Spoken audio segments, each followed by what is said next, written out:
જ્યારે એડમંડ હિલેરીએ પહેલી વખત ટ્રાય કરો એવરેસ્ટ સર કરવાનો, ત્યારે ન કરી શક્યા, પાછું આવવું પડ્યું. પણ પાછા નીચે બેઝ કેમ્પમાં આવીને એમણે સરસ વાત કરી.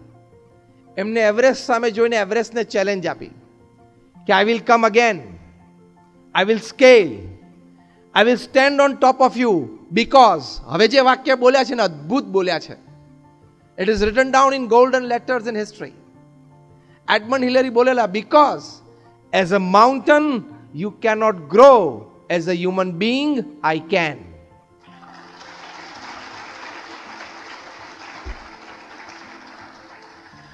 પર્વત તો નિર્જીવ છે, પર્વત તરીકે તારો વિકાસ નથી. હું સજીવન છું, મનુષ્ય તરીકે મારો વિકાસ છે જ. I will come again, I will conquer, and he did it. પછી એમણે રસ્તો શરૂ કર્યો એટલે આજે તો ત્યાંય ટોળું થઈ ગયું છે. તમે 2-3 દિવસથી ન્યૂઝપેપરમાં વાંચતા હશો, ટાઈમ્સ ઓફ ઇન્ડિયામાં 3 દિવસ પહેલા ફ્રન્ટ પેજ ઉપર ફોટોગ્રાફ હતો, એવરેસ્ટ ઉપર પણ ભીડ. અહીંયા ખંડેરાવ માર્કેટમાં હોય ને એવી. હા, ખરેખર તમે ફોટોગ્રાફ જોજો. 3 દિવસ પહેલા ટાઈમ્સ ઓફ ઇન્ડિયા ફ્રન્ટ પર લાઈન હતી અને બિચારા 8-10 જણા તો લાઈનમાં ઊભા ઊભા ઠરીને મરી ગયા, અને 2-4 જણા લપસીને મરી ગયા, કારણ કે એનો વારો જલ્દી આવ્યો નહીં. પણ જો as a human being we can always grow. Tell yourself every day in the morning, I can grow, as a human being I can. પેરાલિમ્પિકમાંથી લોકો મેઇન સ્ટ્રીમ ઓલિમ્પિક્સમાં આવ્યા છે. તમને આશ્ચર્ય થશે, ગઈકાલના ટાઈમ્સ ઓફ ઇન્ડિયાના એક રિપોર્ટમાં તમે વાંચજો કે નાઉ ફિઝિકલી ચેલેન્જ્ડ, એટલે ફિઝિકલી ડિસેબલ્ડ સ્ટુડન્ટ્સ, એટલે let us use the better word in the modern times, કે differently abled children are challenging normal students in mainstream schools. પરમ દિવસનો આર્ટિકલ વાંચો ટાઈમ્સ ઓફ ઇન્ડિયામાં.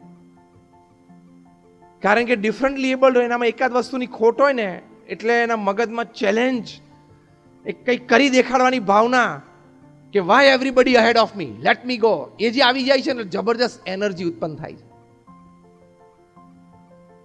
એક નાની દેશી ઘટના કહું, તમને મજા આવશે. ઘણા વર્ષો પહેલા અમે આ જુનાગઢ પાસે ગીરમાં ગયેલા, તે રાત્રે લગભગ 12 વાગે એક ભરવાડના નેસડામાં ગયેલા, નેસ કહેવાય. પછી મેં એમને કહ્યું કે તમે કોઈ ઘટના સિંહની જોઈ હોય, સાંભળી હોય એવી નહીં, જોઈ હોય એવી 1-2 ઘટના કહો.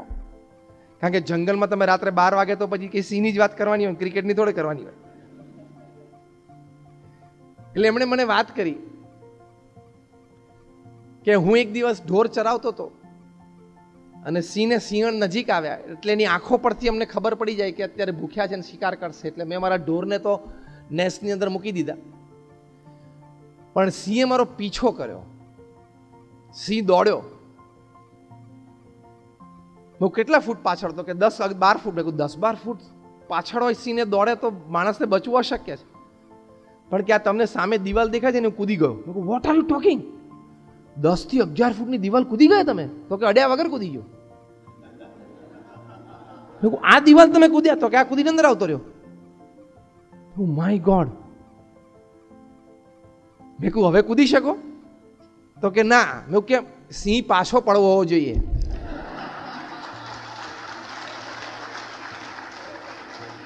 સિંહ જો પાછળ પડે ને તો કૂદી જવું. What does that mean? When it comes to survival, tremendous amount of energies that are within you, which God has gifted you, nature has put in you, it comes out to the fore. It expresses itself. એમ તમે પણ એક છે ને survival instinct ઉપર આવી જાઓ કે જો હું ખૂબ સારું નહીં ભણું, if I don't have excellence in my exams, my academic career and my life, I will not be able to survive at the topmost level where I want to. And excellence in your academics, you always have a good choice to create. You always have a good choice that you get a chance for a big change. તમે બધા એવું તો ઈચ્છો છો ને કે હું પૃથ્વી પરથી વિદાય લઉં એ પહેલા નાનો એવો મારો માર્ક મૂકીને જવું. In a project, in a transformation, in a change. Yes or no? તો that comes by your excellence in your academics. તમે excellent performance કર્યું હશે તો you will always be able to make a right choice in your life. The right choice at present is going for excellence in academics.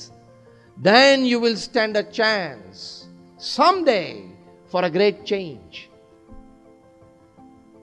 La 3C યાદ રાખજો. Make a good choice right now, and the good choice is excellence in academics.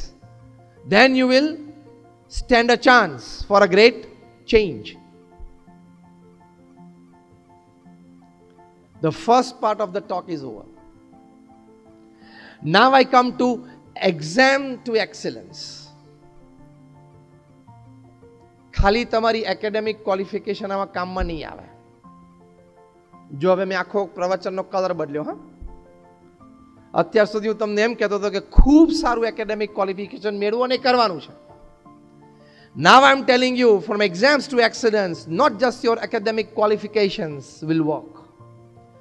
It will play not even a major role. Beyond academics, there are many things that you need to learn, you need to develop, and you need to excel so as to go for excellence in everything in your life. એ ઘણી બધી વસ્તુઓ છે. એમાં પહેલી મોટી વાત છે is your skills. From exam to excellence, the bridges, skills. તમારી પાસે ટેકનિકલ નો-હાવ હોય, પણ ઘણી બધી બીજી બધી સ્કિલ્સ જોશે. હાર્ડ સ્કિલ્સ પણ જોશે અને સોફ્ટ સ્કિલ્સ પણ જોશે. Hard skills is your experience, hard skills is your achievements. Soft skills is your personality, is your attitude, is your behaviour, is your soft skills. ઘણી વખત હું હસતા હસતા કહું છું કે બહુ જ સારી ટેકનિકલ સ્કિલ્સ હોય, પણ technical skills are ruled by people with hard and soft skills. Good academics is ruled by good skills.